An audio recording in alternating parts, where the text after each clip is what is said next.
story of a man, the child from a broken home, and his number 51, the execution of Marshal Ama, alias Baby.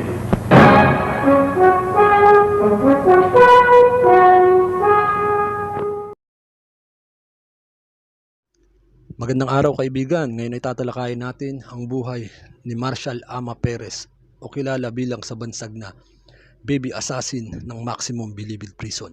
Kung gusto mo ng mga gantong paksa kaibigan, comments down below ka lang upang ma-shoutout kita sa ating susunod na mga video.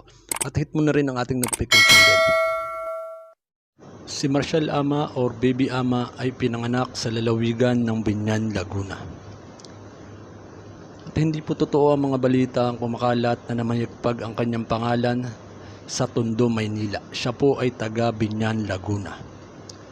Si Marshal ay isang tipikal lamang na kabataan na mamarkada. Minsan nga, isang araw, humingi ng tulong sa kanyang isang kaibigan upang maipandagdag sa matrikula. At dito, nagawa niyang magnakaw para sa kaibigan. Isang beses niya lang po ginawa yun nang dahil lang po sa kaibigan. Kaya nga nung nahuli siya at tinanong siya ng mga pulis kung bakit niya nagawa yun, ay dahil gusto niyang makatulong sa isang kaibigan. At dito nga ay nakulong si Marshal Ama. At nung mga panahong yan ay wala pa pong mga detention cell, kundi sa Maximum Bilibid Prison lamang. Lahat ng nagkakasala ay dinadala sa Maximum Bilibid Prison. At unang araw nga niya doon ay parang bangungot na para sa kanya. Kasi doon naranasan niya ang pahirapan, gipitin, at lagi siyang inuutusan. Kapag hindi niya nagawa ang inuutos sa kanya ay pinapatawan siya ng batas na ayon sa mga nakakulong doon. Ngunit lahat ng ito ay tiniis ni Marshal Ama. Minsan nga gusto niya nang lumaban, pero alam niya kasing may nag-aantay sa kanya na asawa niya at ang magulang niya. Nang sa mga panahon na yan ay nagdadalang tao. Masaya si Marshal kapag dinadalaw siya ng asawa niya. Ngunit isang araw, nung dumalaw ang asawa ni Marshal sa kanya, habang ito'y papauwi, ito'y palihim na sinundan ng isang warden. At dito nga naganap ang masaklap na pangyayari sa buhay at ng asawa ni Marshal. Dito ay sa pilitang hinalay ang kanyang asawa. Kahit anong pagmamakaawa ay walang nagawa. Ganun na nga ang nangyari. Hindi matanggap ng asawa ni Marshal ang kanyang sinapit sa kamay ng warden ng kulungan. Siya ay balisa, tulala at nag-iisip. Habang siya nga ay papauwi na ng Biñan, Laguna sa kanyang sinasakyan na bus, dali-dali itong tumalon na ikinasawi ng kanyang buhay. Nagpatiwakal ang asawa ni Marshal dahil sa hindi niya matanggap ang kanyang sinapit sa kamay ng warden ng kulungan. At dito nga nagtataka si Marshal kung bakit lumipas ang mga buwan, araw na hindi nagpaparamdam sa kanya ang kanyang asawa.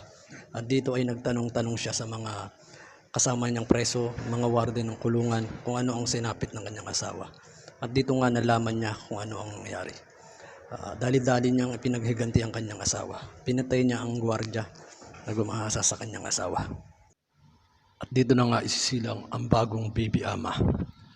Sa loob ng kulungan, marami siyang pinatay.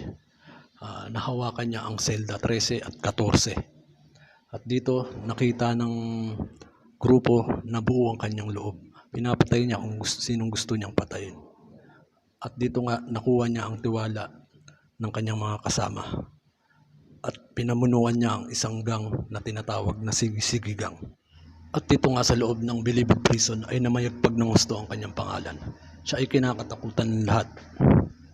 Sa patuloy na paghahari ni Marshal Ama sa loob ng Bilibid Prison ay meron itong kasalungat. Ito nga ay ang leader ng Oksugang kalaban ng kanyang gang na Sige-Sige Gang, si Primitibo Ala. At dito nga magaganap ang isang pangyayari sa kasaysayan ng New Bilibid Prison. At dito na nga magaganap ang isang malawakang riot sa loob ng Maximum Bilibid Prison na kinasasangkutan ng grupo ni Marshal Ala at ni Ebok.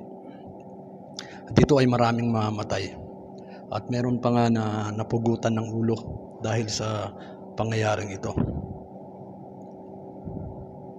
At dahil nga sa mga pangyayari, si Marcial Ama ay nahatulan na mamatay sa pamamagitan ng silya elektrika.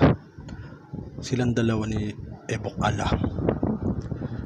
Nakatatak na sa kasaysayan ng Maximum Bilibid Prison ang pangalang Marcial Baby Ama. Lalo pang namayagpag ang kanyang pangalan nang ito'y isa pelikula noong 1976 na pinagbibidahan ni Riddle Fernandez.